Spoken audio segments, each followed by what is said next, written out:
നമ്മുടെ കർത്താവിൻ്റെ ജനന പെരുന്നാളിന് ശേഷമുള്ള ഒന്നാമത്തെ ഞായറാഴ്ചയായി ഇന്ന് നാം വായിച്ചു കേട്ട വിശുദ്ധ ഏവങ്കേലിയോൻ ഭാഗം വിശുദ്ധ ലൂക്കോസിൻ്റെ സുവിശേഷം 2-ാം അധ്യായം 40 മുതൽ 52 വരെയുള്ള വാക്യങ്ങളാണ്. ക്രിസ്മസിനും പുതുവർഷത്തിനും ഇടയ്ക്കുള്ള ഈ ദിവസവും ഈ വായനയും പുതിയ വർഷത്തിലേക്ക് പ്രവേശിക്കുന്ന നമുക്ക് നമ്മുടെ മുമ്പാകെ 3 ചോദ്യങ്ങൾ ഉയർത്തുന്നു എന്നാണ് എൻ്റെ വിചാരം. യേശുതമ്പുരാന് 12 വയസ്സ് പ്രായമായപ്പോൾ പതിവുള്ളതുപോലെ മാതാപിതാക്കൾ യെരുശലേമിൽ പെരുന്നാളിന് കൊണ്ടുപോയി.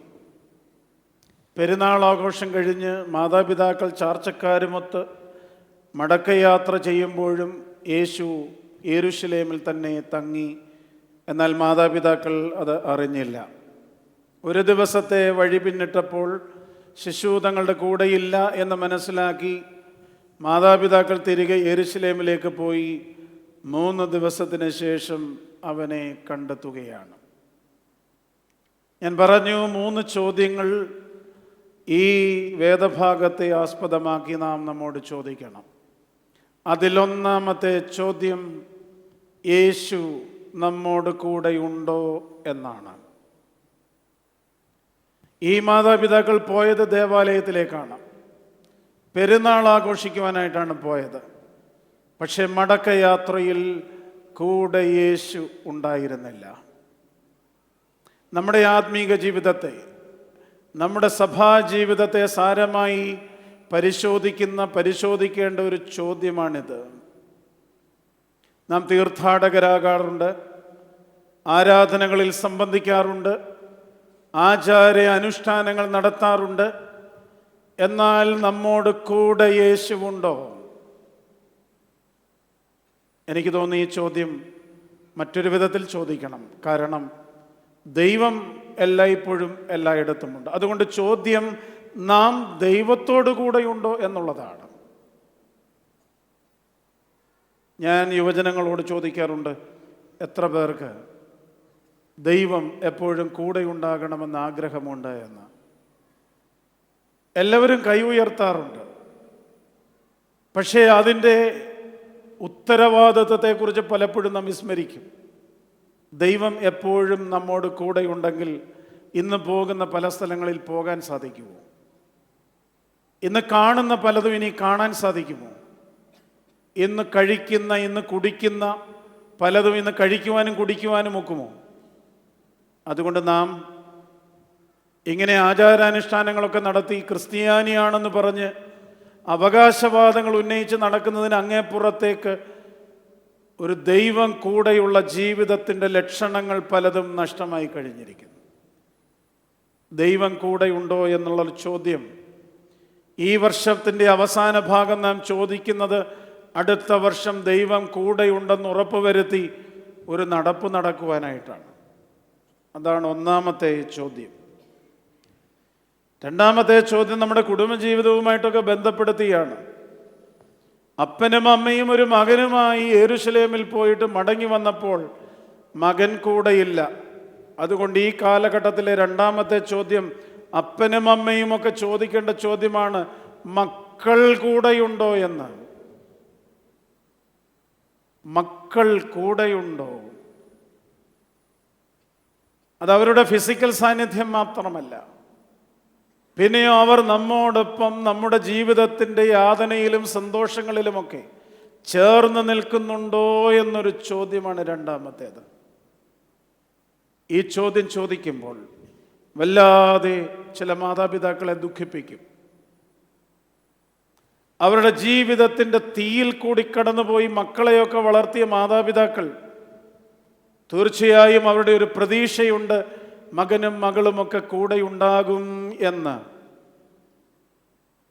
എന്നാൽ അവരുടെ ജീവിതത്തിൻ്റെ പ്രതിസന്ധി ഘട്ടങ്ങളിൽ മക്കൾ അരികിലില്ല എന്നുള്ളതിൻ്റെ ദുഃഖം പേറി ജീവിക്കുന്നവരുടെ എണ്ണം വല്ലാതെ വർദ്ധിച്ചു വരുന്ന ഒരു കാലമാണിത്.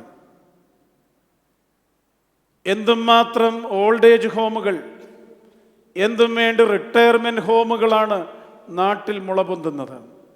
ആരെയും കുറ്റം പറയുവാനായിട്ടല്ല. പക്ഷേ മക്കൾ കൂടെയുണ്ടാകുന്നില്ല എന്നുള്ളത്, ഞാനതിന് മാതാപിതാക്കളെ കൂടെ കുറ്റം പറയും. കാരണം അത് മൂന്നാമത്തെ പോയിന്റായിട്ടൂടെ പറയേണ്ടതാണ്, മൂന്നാമത്തെ ചോദ്യം കൂടെയാണ്. വളർന്നു വന്ന സമയത്ത് മുഴുവൻ പഠിക്കണമെന്ന് മാത്രം പറഞ്ഞതല്ലാതെ, എന്നെ കൂടെ നോക്കിക്കൊള്ളണം, നിനക്ക് ഉത്തരവാദിത്വം ഉണ്ടെന്ന് കൂടെ പറഞ്ഞ് പഠിപ്പിക്കാൻ വിസ്മരിച്ചു പോയതിൻ്റെ ഒരു അനന്തരഫലമാണോ ഇത്? സുറിയാനി ക്രിസ്ത്യാനികളുടെ ഇടയിൽ പഠിക്കുന്നതും ജോലി കിട്ടുന്നതും പണമുണ്ടാക്കുന്നതും വലിയ വീട് വയ്ക്കുന്നതും വാഹനങ്ങൾ വാങ്ങിക്കുന്നതും മാത്രമാണ് ജീവിതത്തിൻ്റെ ലക്ഷ്യമായി നമ്മുടെ കുഞ്ഞുങ്ങളുടെ ചെറുമനസ്സിലേക്ക് നാം ഇട്ടുകൊടുക്കുന്നതെങ്കിൽ, ബന്ധങ്ങളുടെ ഊഷ്മതകളെക്കുറിച്ചും ബന്ധങ്ങളിലുണ്ടാകുന്ന ഉത്തരവാദിത്തങ്ങളെക്കുറിച്ചും ഒക്കെ പറഞ്ഞ് ബോധ്യപ്പെടുത്തി കൂട്ടുവേലക്കാരായി വീട്ടിലെ കൂടെ ഉത്തരവാദിത്തങ്ങളും ജോലികളുമൊക്കെ ചെയ്ത് പഠിപ്പിച്ച് വരുമ്പോഴാണ് കൂടെയുണ്ടാകും എന്നുള്ളൊരു ഉറപ്പുണ്ടാകുന്നത്. അല്ലെങ്കിൽ പഠിച്ച് ജോലി കിട്ടി അവർ അവരുടെ വഴിക്ക് പിരിഞ്ഞു പോകുന്ന ഒരു സംവിധാനത്തെക്കുറിച്ചല്ല സഭയും പ്രത്യേകിച്ച് നമ്മുടെ ഈ സംസ്കാരവും നമ്മെ പഠിപ്പിച്ചിരിക്കുന്നത്. അതുകൊണ്ട് രണ്ടാമത്തെ ചോദ്യം ഈ അപ്പനും അമ്മയ്ക്കും സംഭവിച്ചതുപോലെ മകൻ കൂടെയില്ലാതായി പോയോ എന്ന ചോദ്യമാണ്. മൂന്നാമത്തെ ചോദ്യം, ഒരു വളർത്തുദോഷം ഈ തലമുറയ്ക്ക് ബാധിച്ചിട്ടുണ്ടോ എന്നതാണ്.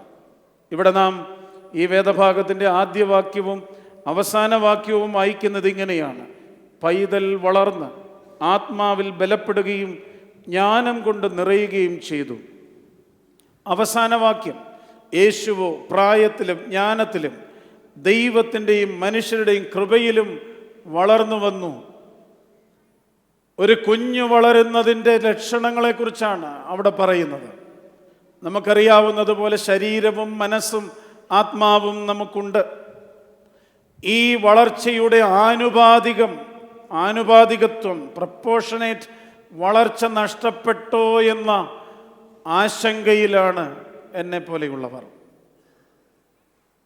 ഒരു കുട്ടിയുടെ ഫിസിക്കൽ ഹെൽത്തിനെ കുറിച്ച്, അതിൻ്റെ സൗന്ദര്യത്തെക്കുറിച്ച് ചെറുപ്പം മുതലേ നമ്മൾ പഠിപ്പിക്കുകയും അങ്ങനെ പരിശീലിപ്പിക്കുകയും ചെയ്യും. യുവജനങ്ങളുടെ ഇടയിൽ, കുട്ടികളുടെ ഇടയിൽ പ്രവർത്തിക്കുന്ന ഒരാൾ കൂടെയാണ് എന്നുള്ളത് കൊണ്ട് പറയട്ടെ, മനസ്സിന് ബലമില്ലാത്ത കുട്ടികളുടെ എണ്ണം വല്ലാതെ വർദ്ധിക്കുന്നു. ആത്മാവിൻ്റെ പ്രകാശമില്ലാതെ കുട്ടികൾ ജീവിക്കുന്നു. വളർച്ച ആനുപാതികമല്ല. നിങ്ങൾ ശ്രദ്ധിച്ചിട്ടുണ്ടാകും, പാവപ്പെട്ട നാടുകളിൽ നിന്നുള്ള ചില ഫോട്ടോകൾ, വലിയ തലയും ചെറിയ ഉടലും, അല്ലെങ്കിൽ വലിയ ഉടലും ചെറിയ തലയുമായിട്ടുള്ള ചില ഫോട്ടോകൾ. വളർച്ച ആനുപാതികമല്ല. വളരെ പെട്ടെന്ന് ഇത് മരിച്ചു പോകും. ആ മരണം സംഭവിക്കുന്നു നമ്മുടെ നാട്ടിൽ, നമ്മുടെ സഭയിൽ.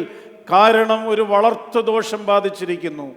ആത്മാവിൻ്റെ കാര്യത്തിൽ അശേഷം ശ്രദ്ധയില്ല, മാനസിക കാര്യങ്ങളിലുള്ള ബലമില്ലായ്മ. ശരീരം മാത്രം ബലപ്പെടുത്തിയും മിനുക്കിയും ജീവിക്കുന്ന ഒരു സംസ്കാരത്തിലേക്ക് നാം വളർന്നു കഴിഞ്ഞിരിക്കുന്നു. അപകടം പിടിച്ച ഒരു വളർച്ച. അതുകൊണ്ട് മൂന്നാമത്തെ ചോദ്യം അതാണ്, ഒരു വളർത്തുദോഷം ബാധിച്ചിട്ടുണ്ടോ എന്ന്. ഞാൻ എൻ്റെ വാക്കുകളെ ചുരുക്കുകയാണ്. 2025 പ്രവേശിക്കുമ്പോൾ ഈ 3 ചോദ്യങ്ങൾ പ്രസക്തമാണ്. ദൈവം നമ്മോട് കൂടെയുണ്ടോ? മക്കൾ നമ്മോട് കൂടെയുണ്ടോ? വളർത്തുദോഷം ഈ തലമുറയിൽ ബാധിച്ചിട്ടുണ്ടോ? കാര്യമായി ദൈവസന്നിധിയിൽ നമുക്ക് ധ്യാനിക്കാം. പരിശുദ്ധാത്മാവ് നമ്മെ ഇതിനൊക്കെ ഉത്തരം കണ്ടെത്തുവാനായിട്ട് പ്രേരിപ്പിക്കട്ടെ, സഹായിക്കട്ടെ എന്ന് പ്രാർത്ഥിച്ച് വാക്കുകളെ ചുരുക്കുന്നു.